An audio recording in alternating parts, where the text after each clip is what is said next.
photos let me show you. I took that wall out and clear up to the second floor.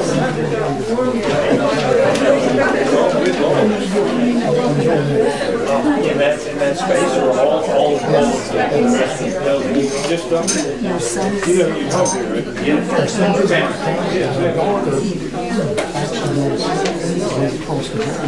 Pick them up. Just bring it up to the door. Pick that room out. From here.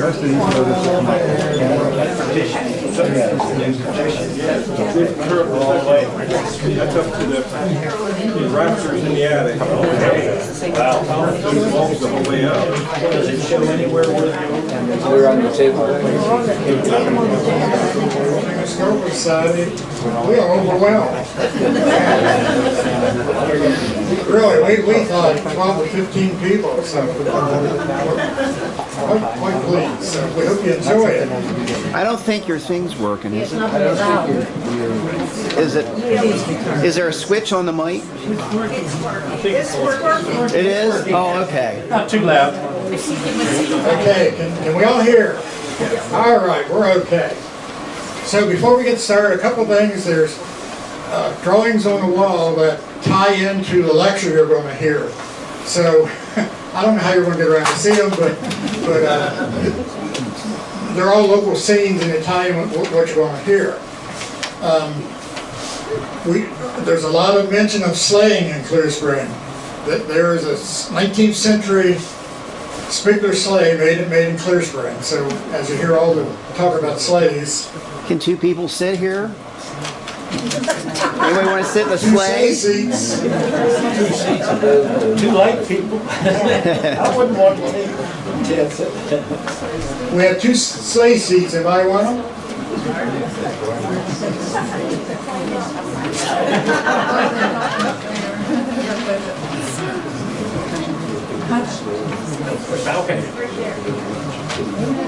Okay, the lecture will be given by Doug Claytor, and every time he mentions a party, the great nephew of Patrick Forsyth, Bill Weaver, will play a party tune. But we're going to start out with one old song. There was sheet music around if most of you got them, of the songs today. So we'll go ahead and get started with simple tune. Good for you.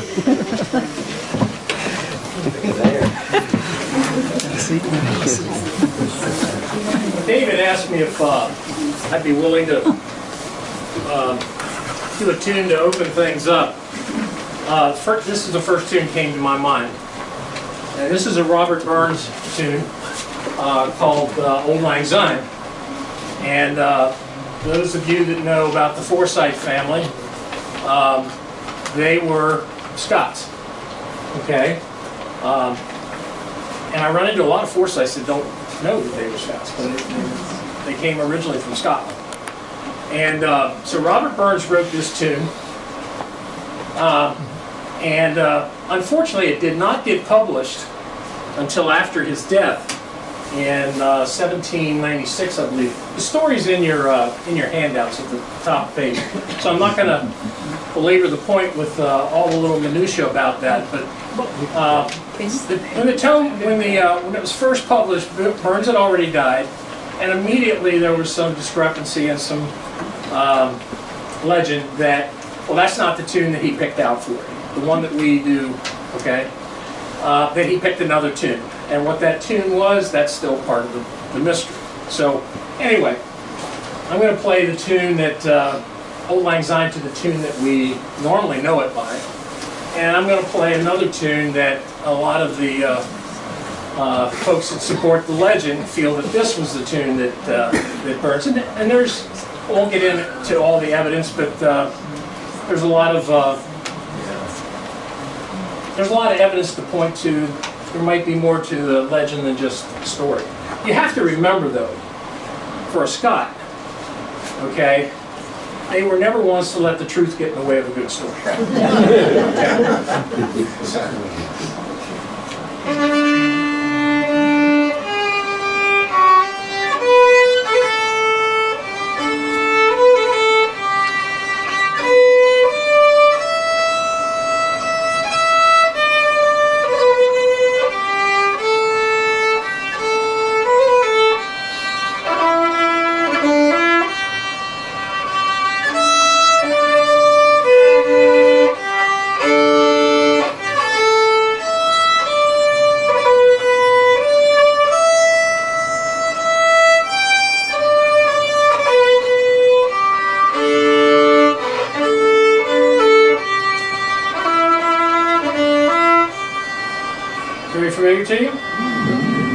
Maybe not this one.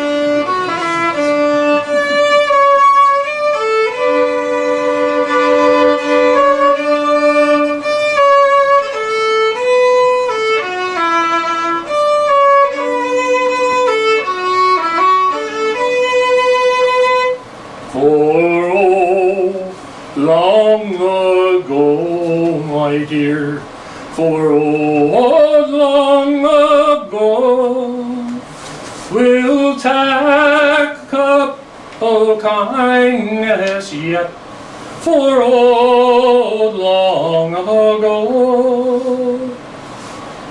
Old long ago is what Old Lang Syne means.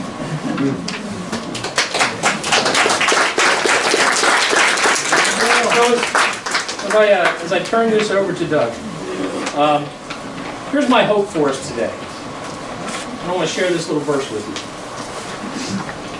Stand at the crossroads and look. Ask for the ancient paths. Ask where the good way is. And walk in it. And there you will find rest for your soul. So today, as we take that journey into the old long ago, and we go over some of the stories, I just, it's my hope, it's my prayer that you will be able to take rest in that today. And just enjoy the stories and give thanks that things have gotten a whole lot easier than what our forefathers had to experience. Doug? Thank you, Bill. For those who may not have heard David say, my name is Doug Claytor, and I'm sort of a native of Frederick, but I'm been in the Clear Spring area for now over 20 years, so I call it home, and I'm very happy to be here. I first learned about today's program last spring at the Colonial Market Fair at Fort Frederick, and David said, I'd really like it if you could read a paper that I've written concerning the history of Clear Spring during the winter months. And so that's the title of the paper, written by David, and it's called Winter Life in Clear Spring in the 19th Century. Icy eyebrows, frozen outside water pumps, enormous snow drifts, the temperature staying at 10 to 12 degrees below zero for days at a time, the Potomac River, Licking Creek, and the Conococheague frozen, the National Pike closed for days and days in a row. This is how it was during the winter weeks through the 19th century in the Clear Spring community. Records kept by Clear Spring farmer Otho Nesbitt were examined to generate this article. Only data from 2 months were used, January and February, the two coldest months of the winter season. The same method was applied to newspaper clippings and one other 1875 diary by William T. Peterman. This essay contains snippets of everyday local life in the 1820s to 1881. Otho Nesbitt was born in the Nesbitt Mansion in 1803. He was 18 years old when the first building was constructed in the new town of Myersville. He could watch the town grow building by building and view it all from his back porch. Within a time span of 4 years, the town changed its name to Clear Spring.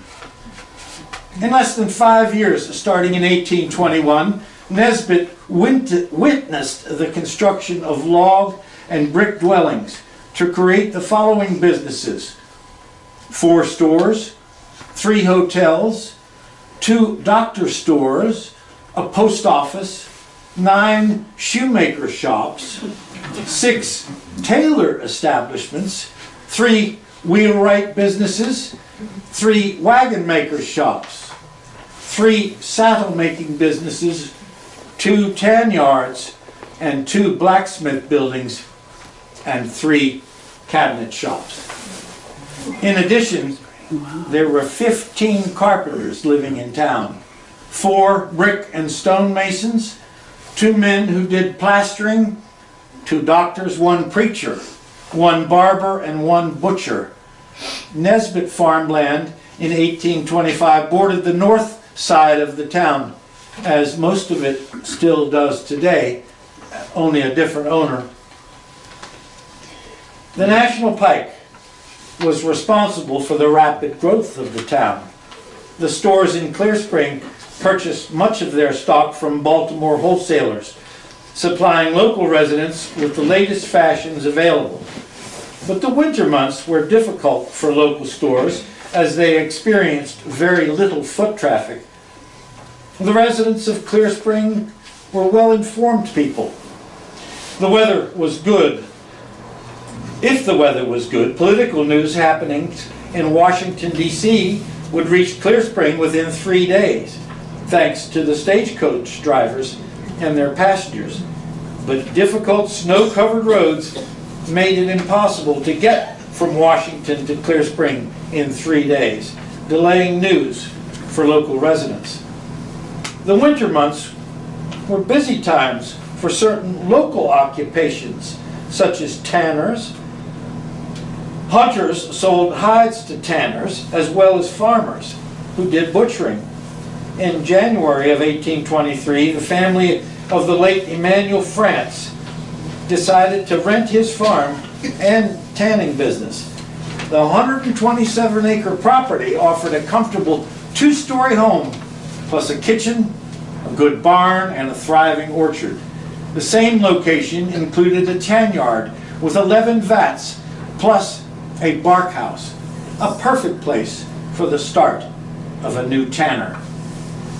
A tanner was a person who treated animal skins and hides to produce leather for saddles, buggy seats, and fine furniture. It could take up to 1 year for a tanner to turn a hide into leather. After many washings, a tanner would place a hide hair down in a vat in the ground with a limestone solution. This solution would burn the top hair layers off of the skin. The hide was then removed from the vat, and leftover hair and fat residue was scraped. The hair was saved and sold to make plaster. The hide was then washed in a solution of tree bark. Black oak bark was considered the best. The hide was then hung to dry with occasional oils rubbed on it before drying and creating a beautiful piece of long-lasting leather. The slow process of tanning was a hard, labor-intensive work. Most stores did well in the new town of Clear Spring.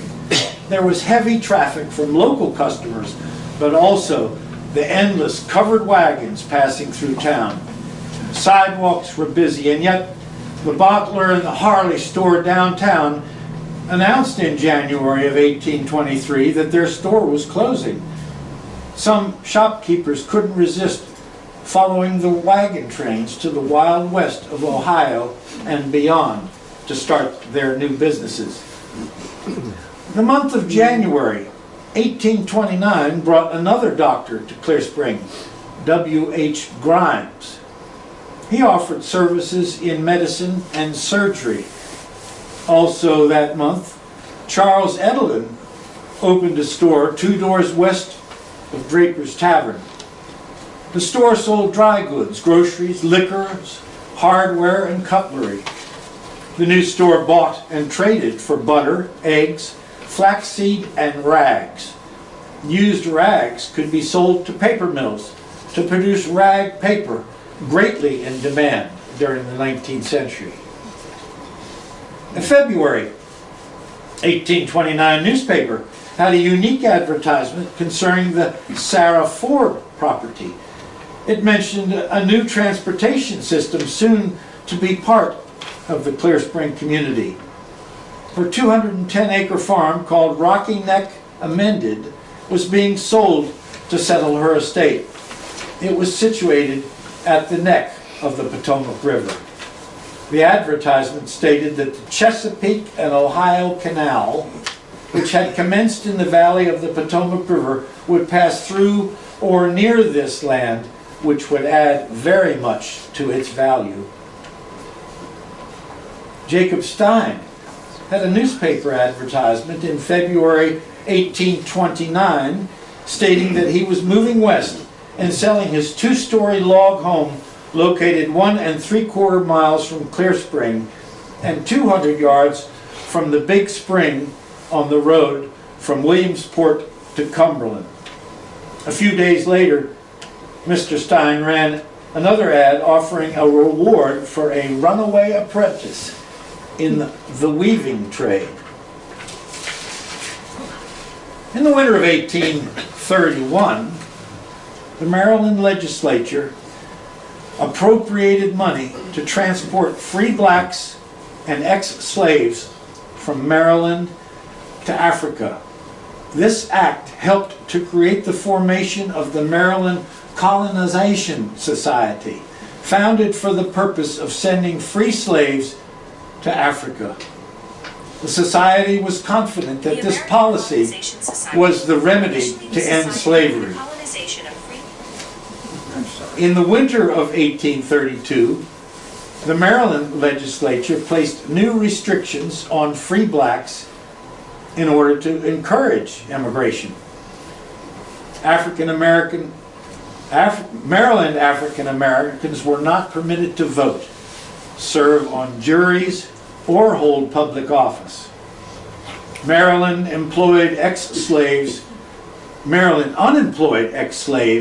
could be re-enslaved at the discretion of local law enforcement.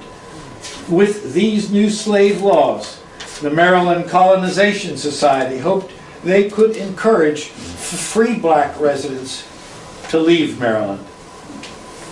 St. Paul's Lutheran Church, east of Clear Spring, invited the public to a lecture in February 1835 given by a member of the Maryland Colonization Society.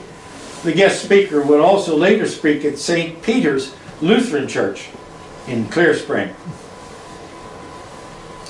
Everyday winter life for farmers like Otho Nesbitt had to deal with the bitter weather. Each day, and on snow days, battled through drifts to the barn and outbuildings to feed horses, cows, hogs, and chickens. Nesbitt was a slave owner, but on occasion he paid for additional farm help. He recorded in February of 1843 paying Jacob Watts 25 cents to assist for one day working on the farm. In February 1844, Nesbitt paid men to trample wheat. Trampling wheat is the process of detaching the wheat kernels from the pods. Local farmers used two methods to achieve this. A farmer would first cover the upper barn floor with wheat. Horses and men were then used to walk over the wheat. Next, the barn doors would be opened and the wheat was tossed into the air with a fork. The straw would blow away and the kernels would drop to the floor. The kernels would then be gathered up by the bushel and taken to one of the numerous local mills and sold, or the miller would for the miller to grind the wheat into flour for the farmer for his own household use. Nesbitt purchased a wood stove, stovepipe, and a damper in January of 1846. Wood stoves were just becoming popular around this time, and Nesbitt Mansion had to be among the first in Clear Spring area to have one. One stove certainly could not heat his large home, but it produced a lot more heat than a fireplace. It took at least 10 cords of wood to heat his house during the winter. Firewood was also needed for the wash house, summer kitchen, and the slave cabins located on what is now North Mill Street. Other 1846 wintertime writings by Nesbit included paying for 2 dresses for his slaves, buying a barrel of salt at Luce's store in Clear Spring, giving his slave Morris $1.25 to visit his mother in Virginia, and purchasing 4 bushels of clover seed for spring planting. Nesbit spent New Year's Day in 1849 shoveling the snow off a roof. He does not state which roof, house, barn, or outbuildings. The following day was another wheat trampling day. Same month he paid his wheat storage bill at Charles Mill. During the week, it was first-rate sleighing on the pike. Plus, he hauled 40 fence posts from Dodge's Mill, located on Broad Fording Road. About this time, Nesbit discovered all his hog shoulders and hams had spoiled because the weather was too warm when he butchered and salted the meat. Later in the month, he bought 2 barrels of vinegar and new boots for 3 of his slaves. To educate a child, parents had to pay to send their children to the Clear Spring Academy, located on North Martin Street. Students attended school 12 months a year with 1 week break between Christmas and New Year's. The Clear Spring Academy provided a high standard of education to the children of Clear Spring area. That elevated education level most likely led to the formation of the Clear Spring Lyceum, a society to be a provider of public lectures, concerts, and entertainments. During the cold months of 1849, the Lyceum held a debate at the Academy. The question was, ought Congress to pass laws prohibiting slavery in the territories? Taking part in the debate were local residents, Parmenter, Nesbit, Ranger, Fiery, Doyle, McClanahan, and Witherow. A debate a few weeks later at Lyceum meeting was, is France capable of maintaining a free government? The Lyceum debated every 2 weeks during the winter months. During parts of the 19th century, Clear Spring had its own newspapers. From the Clear Spring Sentinel of January 5th, 1850, Old Winter, the hoary one is upon us. With frost and snow and sharp wind, he speaks his power and tells his moral. Winter is ever a time of hardship, yet it has its pleasures. And if its cold winds which freeze the body should only warm the heart, its duties would be well performed. A week later, the same newspaper published on January 19th, 1850, cold weather. Last Tuesday morning was one of the coldest days of the season. The atmosphere appeared to be filled with innumerable small particles of crystallized vapor, which floated gracefully and beautifully from the east westwardly. Not to be outdone by the Lyceum on providing culture to the Clear Spring area, St. Peter's Lutheran Church in late January of 1850 had an art exhibit of religious paintings by artist Daniel Gabriel Rossetti, who lived from 1822 to 1882, known for portraits and religious art. Otho Nesbit went to the exhibit and gave a detailed account of a painting of Noah's Ark. In February of 1850, The Forsyth house in the Neck burnt down, recorded Nesbeth. The Neck Nesbeth was referring to as the bend in the Potomac River near now what is the Four Locks area.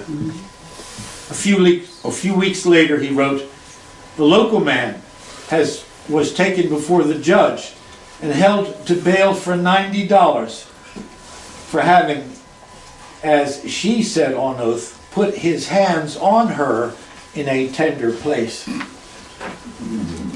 Nesbeth made a note in the same month of the closing of Hull's Foundry, located on Mulberry Street in Clear Spring. This was a large operation that produced butchering kettles, iron pots, firebacks, and other iron items. Later the same month, Farmer Nesbeth butchered a bull weighing 700 pounds and bought a dough tray from cabinet maker Dorrance and paid him with 6 bushels of corn. If anybody not sure what a dough tray is, there's one right there that gentleman's leaning against.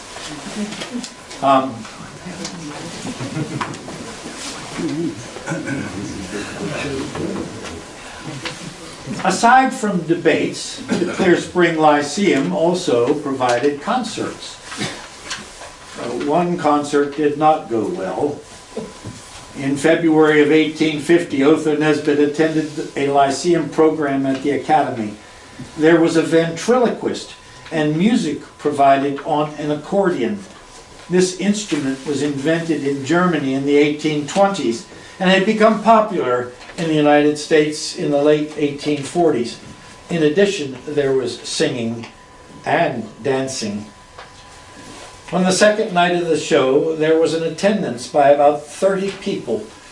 Nesbeth stated that there were a lot of boys outside of the Academy. During the performance, stones started to roll over the roof.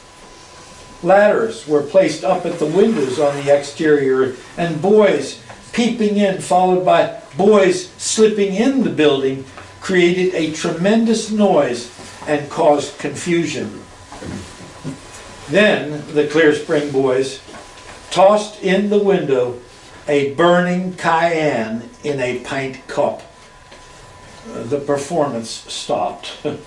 According to Nesbeth, many people almost suffocated.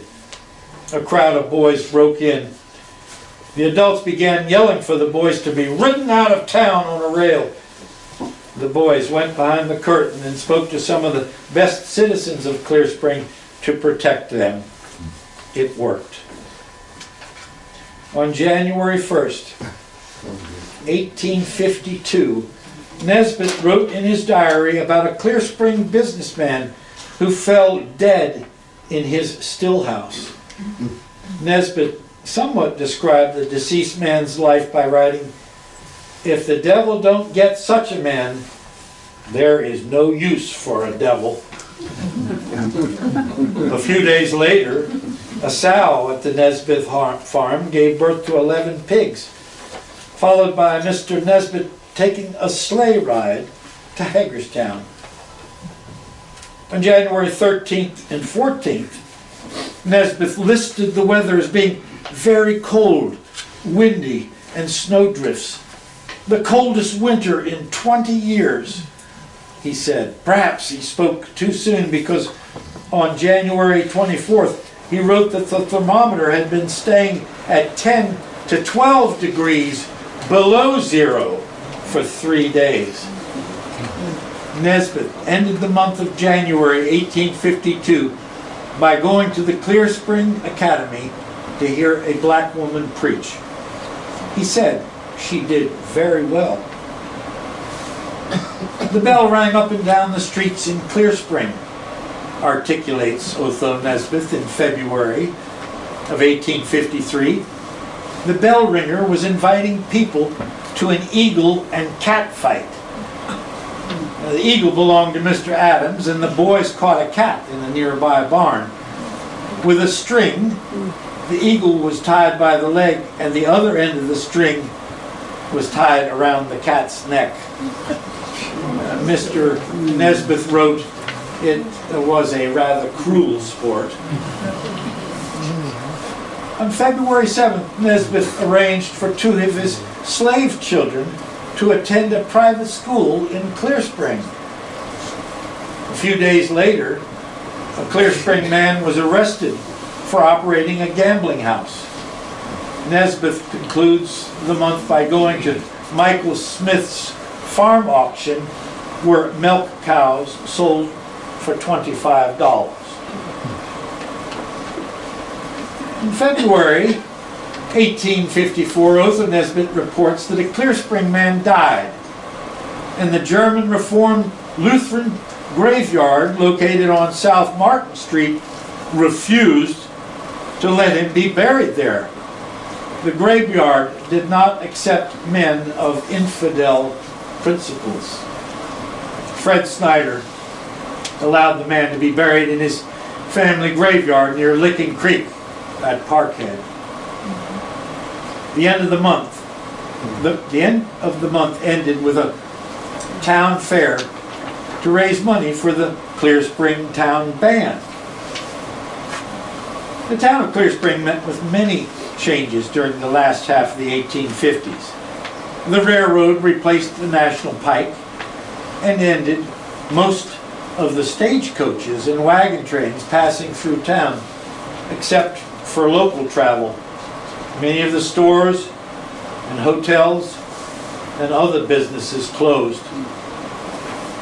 The winter months were the mild months in Clear Spring as it relates to the Civil War. Nesbit records on January 5th, 1862, a battery of regulars, and Captain Howell took with them my wagon whip, wagon line, girths to the wagon, saddle, tomahawk, tin wash bowl, and my big pictures. The following day, he wrote, 500 or 600 soldiers went through Clear Spring, followed by a 32-pounder and 2 companies more. 5,000 soldiers in Hancock. A stagecoach stopped in Clear Spring and provided great excitement and many rumors. On January 7th, 1862, Otho Nesbit reveals there were 3,000 soldiers in Clear Spring. They stayed all night and left in the morning. The Nesbit barnyard was full of wagons and mule teams, and the barn was full of men, and there were also a good many wagons in the field below. The soldiers took between 6,000 and 10,000 pounds of hay, 1.5 cords of wood, occupied the cow stables, and went off without paying anything or even giving a certificate of debt. They broke down all my fence next to the town in 2 places. They were quartered in all of the churches, and most of the wagons stood in the street. On January 9th, Nesbit entered in his notes that there were 4 or 5 companies of the 13th Massachusetts quartered in the Methodist Church, and the following night the 46th Pennsylvania Regiment had over 1,000 men in town and in all the churches. And on January 10th, there were another 1,000 soldiers in Clear Spring. The sad news is recorded by Nesbit on the 16th about young Ernst being brought as far as Hagerstown and from there home dead. He belonged to the late Captain Samuel Prather, also of Clear Spring. Officer Ernst died from black measles and was buried at St. Peter's. The national flag lay on his coffin, stated Mr. Nesbit. Clear Spring farmer Nesbit made several recordings during the first days of February 1862. He checked out the top of Fairview Mountain, and everything was dull, only finding just a few soldiers. Later, Longstreet's cavalry passed through Clear Spring, and so did Captain Homer's men. On the 14th, Nesbitt discloses that his neighbor, Belt Johnson, who resided at Poplar Hall Farm, was badly beaten by some men belonging to the Maryland Regiment. The soldiers were stealing chickens when Johnson came out of his home. The soldiers fired at him, and he fired at them. They left and came back with more soldiers. The soldiers told Johnson he was under arrest, and they were taking him to the fort. When he came outside, they beat him. There were more soldiers in town during February, and near the end of the month, 2 soldiers from the Maryland Regiment shot holes in the pump at the toll gate house. The January highlights in 1863 from Nesbitt's diary included Harry Miles, a local black man, shot a 19-pound turkey. John Snyder's child was buried, a little girl nearly 2 years old. Smallpox was in Clear Spring. Nesbitt had his slaves vaccinated and noted slaves were running good on the pike, and 100 people were at Dave Seibert's party. Near the end of the month, Nesbitt took 30 bushels of wheat to Tice's mill to be ground for his own use. The roads were very bad. Tom Mason died that day about 10 o'clock. Right, Nesbitt. February 2nd, 1863 was cold, and Farmer Nesbitt had to build a fire in the smokehouse to keep his fresh beef from freezing. Additional entries for February included the death of Mrs. Newcomer's youngest grandchildren, several local weddings, and a dinner party at Fiery's, a dinner event not to forget. And with that, Bill will entertain us with a little parting from the period. So one of the really favorite wedding songs, if you will, of that time is an Irish tune, imagine that, called Mari's Wedding. Any of you ever hear it? Okay. So we're going to imagine ourselves back at the dinner party, and of course everybody's anxious to dance a little bit.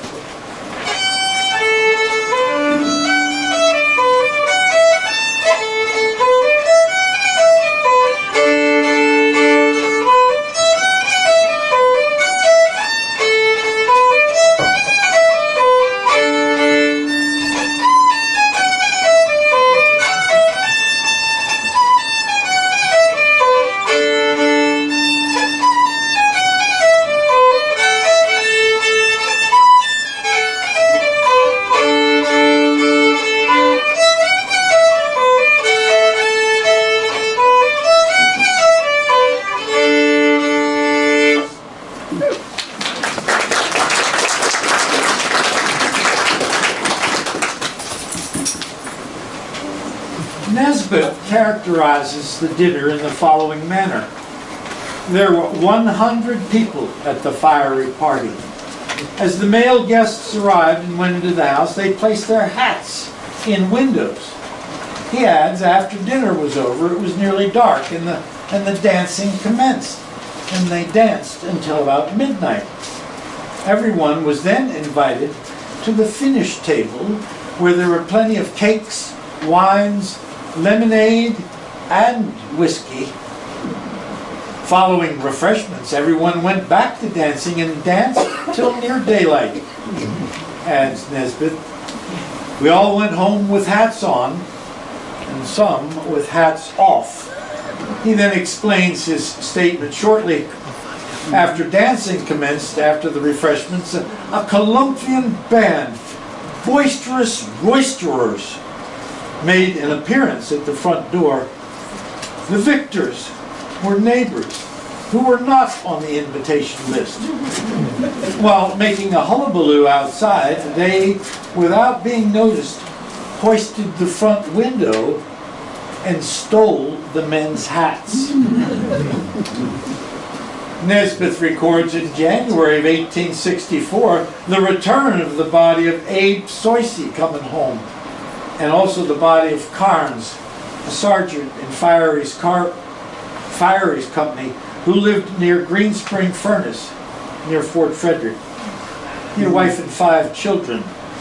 Both soldiers were shot by rebels. Nesbeth writes the next day the 2 soldiers were buried in the graveyard at St. Peter's Lutheran Church. On February 1st, 1864, with a quill pen, Nesbeth conveys he gave a one-legged man from Virginia 25 cents. A few days afterward, Spangler of Clear Spring died from smallpox. Later in the month, Nesbeth went to parties at Isaac Ankeny's and Sam Sybert's, followed by a party at Mrs. Masters on the other side of Indian Springs. Another party reference. So we shall have another bit of party music. So what were they dancing and what were they listening to? Well, for the most part, during that time period, they would have been doing variations of English country dancing, Scottish country dancing, round dances, square dances, figures, but it was figure dancing, so that couples were in groups, okay? It wasn't until just a little bit later, though, that we got into the scandalous dances, the waltzes, where couples were in way too intimate proximity to one another, and took place in the. But that comes a little bit later. So what kind of music would they have been listening to in the for the barn dance or the country dance? It would have been a combinations of reels, jigs, and hornpipes during that period. Okay, but dance music was getting ready to make a big switch, and that was going to come later in the 1870s and 1880s. But for right now, I'll play for you an old favorite.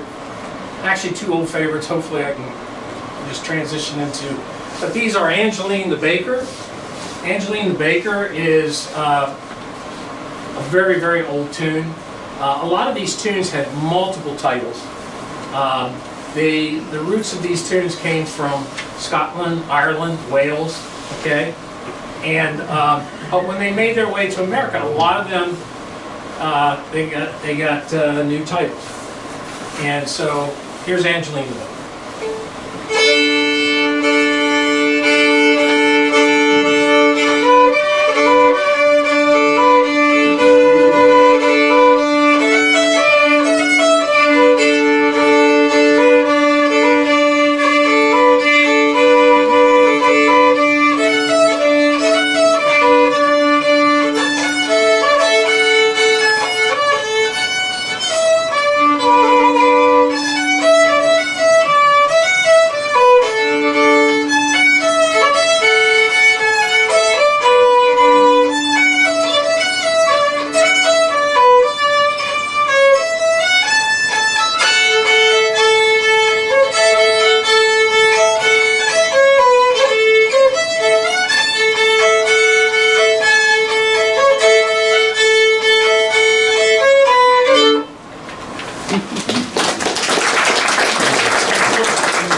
The end of that, and that was very common.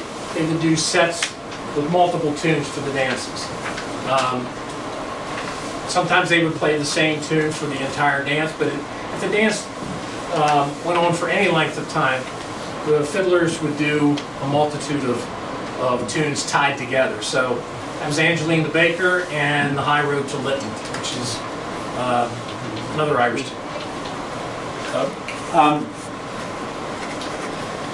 David references a number of parties here, so pick another song and I'll read until then.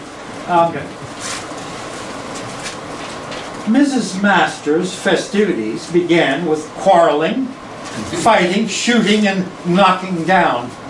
After that, everyone danced until daylight with good music by 3 fiddlers, recalls Nesbeth. In the last day of February, Nesbeth went to St. Peter's Lutheran Church. The Reverend Graybill delivered a sermon against all societies except the church.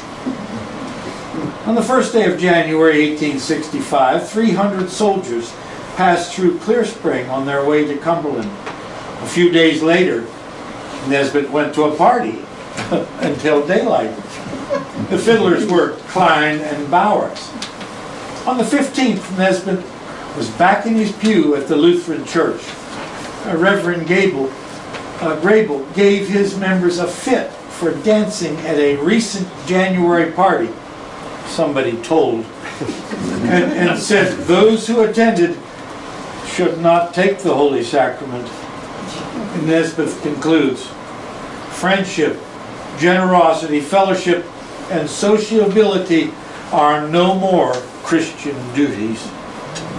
On the following Monday morning, Mrs. Sarah Heller arrived at the Nesbeth home before the stage started and paid the $10 she borrowed. The next night, Nesbeth went to a party and danced in the old mill. The following week, Nesbeth, with his neighbors Sam Beard and Sam Reitzel, took a sleigh to a party at the Sharpless home near St. Paul's. They had a fine time with good suppers. Guests were from Welsh Run, Greencastle, and Baltimore. And how about another one there? Sure. So I came up with a little story, found a little story that might explain what the fighting was at dances. And so in your handouts, if you go to the story towards the end, under dedication, okay, and it talks about a courtship that opened up between 2 folks, okay, and they met at a dance, and at this dance, the gentleman finally got the nerve up to go ask her if she would want to cut this figure with him. So they were doing a type of line dance. Okay, this was not a waltz or anything. And said the fiddler came out and he announced the tune, and the fiddler, or the caller came out and he announced the tune.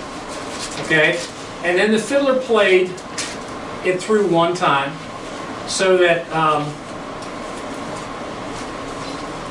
the dancers, at least they had a warning of what was coming. Okay, and then they were asked to promenade. Okay, a promenade is basically you and your partner are standing next to each other, and you're kind of holding your hands in a like a skating position. Okay, and you march around the room. Okay, and then once they get everybody in place, that signals who wants to participate in this dance. So in the little story that's in there,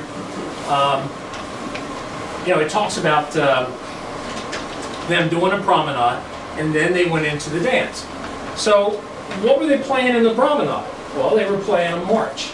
Okay, so here's a very typical march that would have been played as the dancers got into position.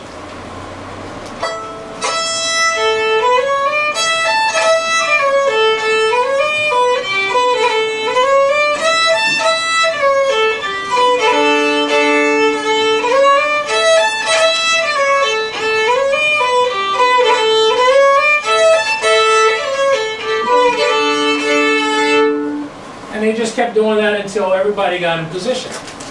And then it says that obviously the caller must have noticed that there were some sparks between these 2 dancers, and he put them up in first position. And he called that the dance that they were going to be dancing was The Girl I Left Behind. So This is one of those, it's kind of a more rare occasion where the dance and the tune are combined.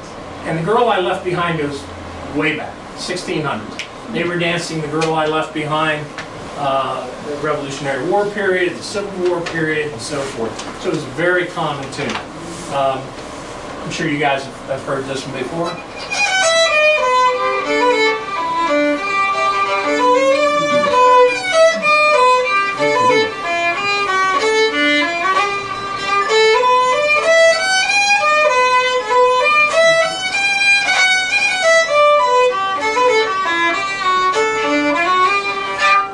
Okay, that's what they were going to be dancing to.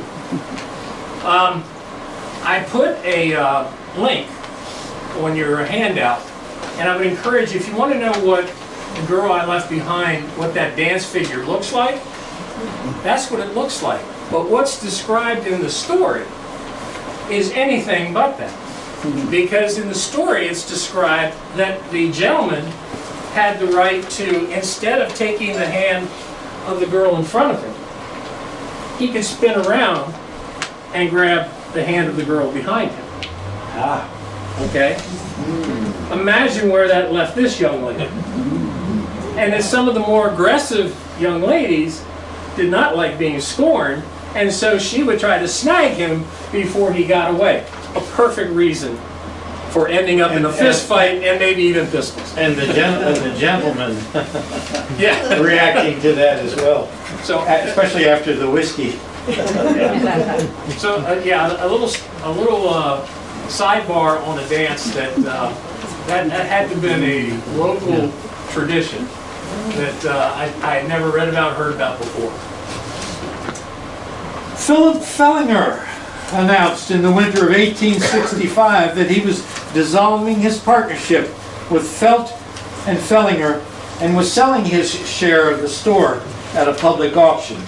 The building was a two-story brick structure located on Cumberland Street next to the former Adams and Heisinger store. The first floor contained the store plus an empty room suitable for a doctor. The second floor had two rooms, one being used by the Oddfellows and the other as a skylighted Daguerrean gallery. Photographic gallery. February 28, 1865, states Nesbith, very cold. General Robert E. Lee all over. Nothing can go anywhere. It is rough. 2 days later, Nesbith was at a party at the John Ankeny home. A few days after the party, Nesbith had Dave Seibert and a few others at his house for a game of cards. Nesbith reported on February 11th he went to Hagerstown in his sleigh. Saw a man with 9 or 10 fox hides on his back for sale. The 17th was double party night. One at Seibert's and one at Ernst's. These same names are in this room today, I suspect. The members of St. John's German Reformed Church were renting the old Radical Church building on South Martin Street. But in January of 1866, they had plans to build a brick structure located on Cumberland Street, 3 doors east of South Mill Street, and that is the church that stands today. In charge of the building committee were J.R. Cushwaw and Jonathan Luce.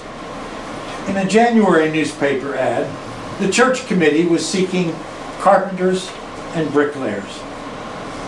In February of 1866, Nesbit had a party at his home. Some of the guests including Reitzel, Cushwaw, Klein, Closely, Seibert, Troop, Feit, Ankeny, Lesher, Smith, Bowers, and many more. Also, in February of 1866, Nesbit enters in his diary, a local lady was married by force of law. Her husband refuses to live with her. George Washington birthday parade on February 22nd in Clear Spring drew a large crowd again at this yearly event. Otho Nesbitt spent New Year's Day in 1867 with his brother at Plumb Grove. Later in the month, Mrs. Heller purchased the stately Federal-style house located on the east side of the new German Reformed Church. On the first day of February, Nesbitt took a long horse-drawn sleigh ride starting east on the pike at Clear Spring and onwards towards St. Paul's Church. He then left onto St. Paul's Road. At Broadfording Road, where he turned left, he could see on his right the beautiful woodside home of Isaac Ankeny. He passed Montpelier Plantation, Dodge's Mill, and continued on Broadfording Road toward Clear Spring until reaching his home. He said it was a pleasant ride. On the final day of February in 1867, Nesbitt talks about his old black sow who died because her throat swelled shut. She had been running through Clear Spring and probably ate some poison. Dellinger had thrown a dead calf in the alley which had died from rat poison. The sow then got poisoned from the calf. The sow had just had 7 pigs and they were starting to eat cracked corn. In January of 1869, the Clear Spring Academy made plans to close later that year. The first public school in Clear Spring was to open in September. Free education had arrived.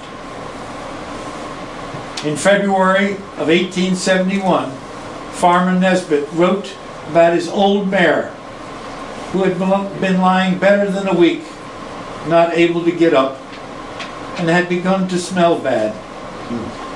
He knocked her in the head and slit her throat and hauled her out into the woods. A year later, Nesbitt killed 3 hogs and traded all the meat to Charlie Nepper for a kitchen cook stove. This is the first mention of a cook stove in his writings. Nesbitt Mansion was switching from fireplace cooking to skillets and fried food prepared on a stove. A radical change in preparing meals. On January 11th, 1874, Nesbitt took $25 to the little bank in Clear Spring. This new bank, known as the Mechanics' Loan and Saving Institute, operated by Dr. Perry, was located on the west end of his home at 19 Cumberland Street. And that's the Cumberland house that we see there today. On February 22nd, as on every past 22nd day of February, Clear Spring had a parade honoring the birthday of George Washington. History was made in Clear Spring on January 5th, 1875. A black man, Sam Cautions, was elected to the Clear Spring Town Council. A Clear Spring house storekeeper, 58-year-old William T. Peterman, also had a diary. He gave delightful details of January 25th, 1875. Clear weather and sun shining all day, but a cold, chilly wind blowing the best part of the day. The sleet that covers the entire town melted, but very little, not enough to clean the sidewalks. There were several sleighs in town, the sleet being so very thick on the roads as to make for good sleighing. The boys were skating up and down the town. In sledding, the boys had a merry time. The sleet was thicker and smoother than in many years. There was no merry time in Clear Spring 2 weeks later. On February 14th, Peterman writes, St. Peter's Lutheran Church burned to the ground. Both gable ends fell. The good bell melted up entirely. No more to give that old familiar sound. Both the Lutherans quickly decided to build a new church at the same location, and Peterman was the leading force in this, seeing the project to near completion. Peterman drew up the specifications for the modern church and was involved in every phase of the construction, supervising masons, selecting logs that would be sawed into lumber, collecting funds, burning a brick kiln, laying the cornerstone, ordering shingles, and raising the scaffold to the spire for the newly completed church. However, Mr. Peterson did not live to be a part of the dedication service of the new church. A valuable hotel property came up for sale in the real estate market in February of 1875. The American House, located in the flourishing town of Clear Spring, stated the advertisement. This large brick hotel contained 14 spacious rooms, a pool room, a bar room, a wine cellar, upper and lower porticos in front, also upper and lower porticos on the north and east side of the building. The building was situated on beautiful grounds, plus a garden. The property had all of the necessary stabling for 30 head of horses, with all other convenient buildings, including a large ice house, corn crib, granary, outhouses, and nearby water. It was also in February of 1875 that William Dodge, a resident of Clear Spring, believed there was coal on his property and at Ernst's Gap. He was seeking people to buy stock in what he hoped would turn Clear Spring into a coal mining town.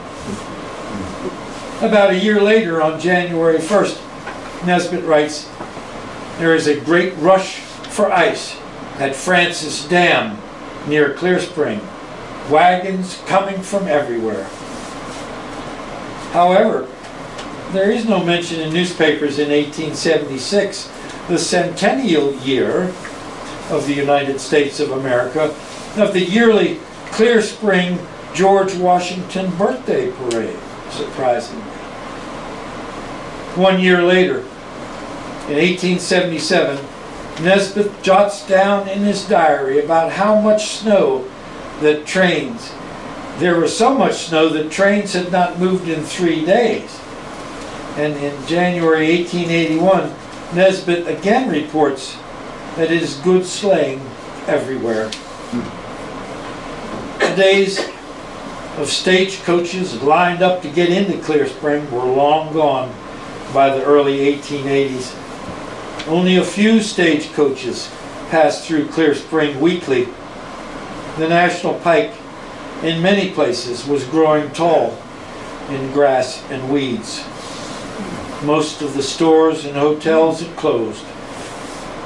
It was a bleak time for many town residents and rural people. The safe local occupations for this time period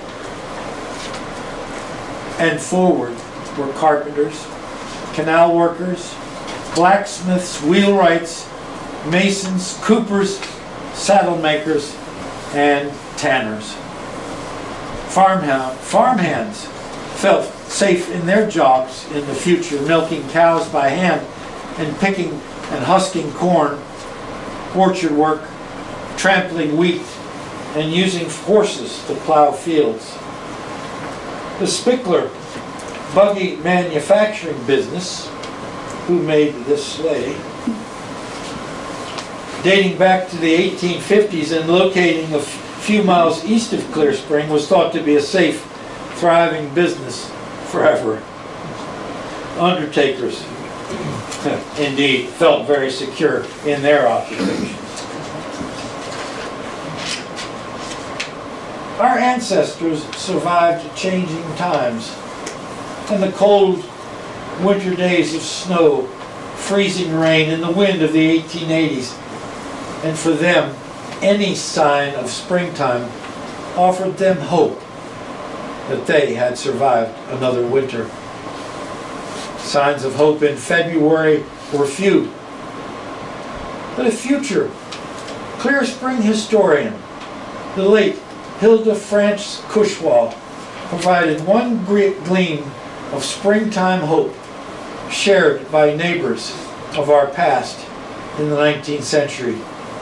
She wrote about this sign of promise in February 1950 in her poem called Winter Magic.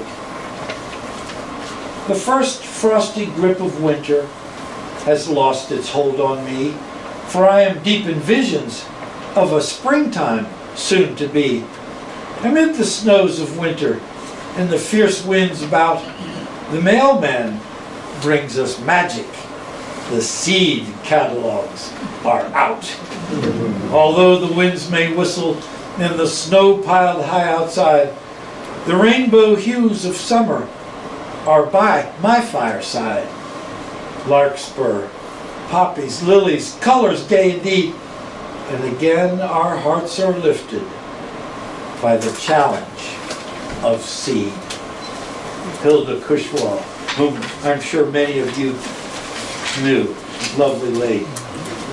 And before I stop, since I happen to have your attention, I would like to recite a poem that is my favorite.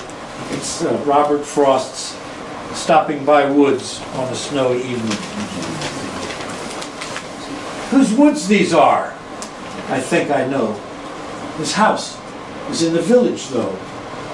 He will not mind me stopping here to watch his woods fill up with snow. My little horse must think it queer to stop without a farmhouse near, between the woods and frozen lake, the darkest evening of the year. He gives his harness bells a shake to ask if there is some mistake.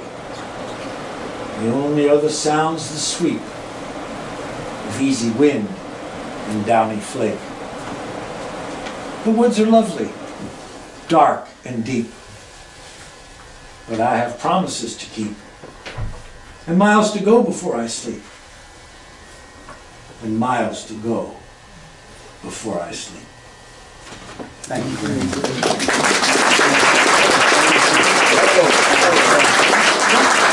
One other word, thank you. I would also like to give a round of applause for David Wiles, who wrote this wonderful and put this work together and arranged for us to be here today. Thank you, David. And we can all, and we got the green light now on the coffee pot. Yes, we do. We also have the 250th coin that they're giving out. Every town has a coin for the 200th anniversary of the country this year. So get a coin. They're collector's items. Will be someday. They're right beside the donation jar.